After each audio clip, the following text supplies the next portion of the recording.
What is up, everybody? Matt Ogle with VYPE Media here, and I'm here with Art Trevino, coach of Fulshear Boys Soccer. Y'all are prepared for the playoffs. Y'all had a pretty successful regular season, going 14-2-4, finishing second in the district, only to Rosenberg Terry or BF Terry. Very tough program there. So tell me, what has been the keys to the success of this group, and what do you think your team's biggest strength has been thus far? I mean, something that this year has been kind of the key there has been consistency. In comparison to other years, I know last year we were very successful, but this year we've managed to have a lot of consistency in the classroom, like in the weight room in the off season. Players improving, their tactical capacities and stuff. So they've done it with a positive attitude, and they've come in every day and been consistent about it. And I think one of the main things this year, losing a couple of guys last year that were key for us.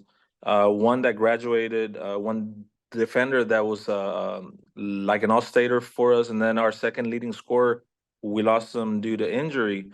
So the other thing has been adaptability.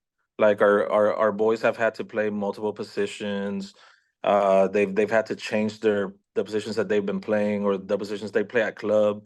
And we have to kind of recoup some of the production that we've lost due to injury and things like that.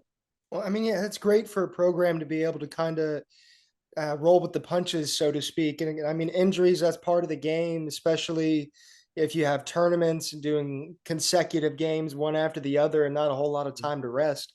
But that's remarkable to be able to consistently do that, like as you said. Uh, I do remember a few of your players being exceptional last year. Uh, how has that turnover been this year, going in from after graduating a few? Who do you think some of your Yeah. key players, your top, I mean, maybe it could be your top scorer, could be the anchor in the backfield, it could be the guy between the posts. Who do you think some of I your mean, stars? there's quite a few guys. I mean, obviously, our we're led by Adrian Nieto Saul. He was an all-stater last year. He was on the super elite team with THSCA. He once again he's our leading scorer. He's having another good season, but this year opponents have really put an emphasis on trying to stop him and double team him and things like that. So he's evolved into being like just primarily a goal scorer, and now he's found that he can also be a facilitator for us. And right now he leads us in both goals and in assists. And in terms of assists, he's number one in our team by about eight. So he's really taken that role to facilitate the game for us. Because teams really try and concentrate and stop him. We have other guys. I mean, we had a new kid that came over from Katie Jordan. His name is Jad Basma. He's a midfielder for us. Played defensive midfield at Jordan, but came over to us, and we've kind of used him all over the midfield. He's our second leading scorer, and he's coming from the midfield. So for a midfielder to be our second leading scorer is impressive, and we're just happy to have him. Uh, Wearing our uniform or coming from Jordan, and we got Marvel Ogwike. He's another forward for us. He's our third leading scorer. He's a playmaker. Once he gets in the open field, he's very difficult to stop, and he's very fast. He's rounded out his game this year as a senior with more assists and just became better technical.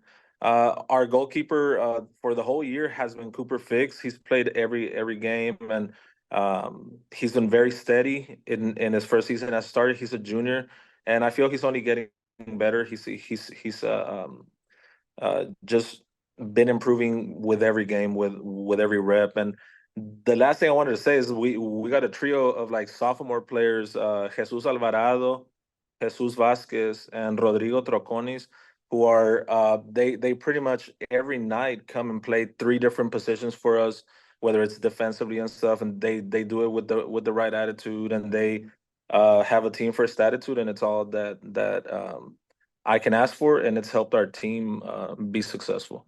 I mean, that's great to have that kind of a mix of the younger guys and older guys. I remember in my playing days, I mean, I'm not that old, but wasn't too long Yeah. ago. I graduated high school in 2017 from Kingwood Park, but I mean, I was a goalkeeper, but anyways, it was always nice to kind of have that amalgamation of the younger guys and older guys. Like me being an older guy, obviously as a senior, we had some sophomores on the team, so it was kind of fun to goof off whenever we went to tournaments and played FIFA all night at the hotel. So it's nice to have that camaraderie, which I'm sure y'all do have that component. I Mhm. mean, it's essential to have chemistry. As Yeah. I touched on earlier, that district you're in, I mean, you got a lot of good Lamar CISD teams. You got Rosenberg or BF Terry, Foster. There's a few other straddlers in there, but how do you think competing in this difficult of a district prepares y'all for the upcoming postseason? I mean, it really like we say in the whenever we meet as coaches, like this district is very tough, and we feel that it prepares us going into the playoffs, and there's great players in our district, but there's also great coaches that are very involved in into getting better and becoming better and making their teams better as well. So every night is really a fight to for survival to see who's going to make the playoffs, and we also have Fort Bend Kempner, who's a really good team. They're very well coached. Randall this year, they made the playoffs in fourth place. They've been steady improving from when they opened up a couple of years ago, and it's just a district that you have like every game you have to go into it prepared and at the top of your game. If not, you're gonna struggle, and the game can change in an instant. Yeah, I mean, that does make a lot of sense. I mean, a comparative, something I could compare it to is like maybe in Class 6A, either probably KDISD. I think KDISD Mm, has probably the most competitive group in their district. I mean, obviously, state champions, Seven Lakes, Cinco right, Ranch, Tompkins. Like my former coach, he actually coaches at Cinco Ranch now. He says right. like even our worst team, which or like lowest team was like Katy High last year. They could be a top team in just about any other district, and I think that's the same Mhm, thing for Lamar CISD or the district you're in currently. right. It's Mhm, it's I mean it's a toss up. You never know. mhm. Lastly, who are y'all? Do you know who you're going to be playing this upcoming week? Yes, it's gonna be Houston Madison Okay, for the bite district round. all right. Y'all reached the fourth round a year ago. What is the team's mindset that you think can compel them to potentially reach that point, if not better, moving forward? I mean, I wanted to like what I've been talking to the boys since we came back from the break is taking it one game at a time. Right now, Mm, our sole focus is with Houston Madison. We're trying to find out as much as we can about them. They're dangerous. They beat Terry in the first round last year, so mm, they're obviously gonna come to our place and they're gonna give us a game. I mean, we saw them play against Wisdom. They're fast. They're big. They're aggressive. They're gonna give us all we can handle. So we're really just focused in our in that by district game, and then kind of getting in a role like we did last year. And I mean, to get back to regionals, I mean, our region is loaded. We got like Wisdom, Goose Creek Memorial. It's an amazing team. Angleton, College Station, A&M Consolidated. I mean, I could go on and on. Connolly, who won the region last year. Terry, who I feel is a front runner.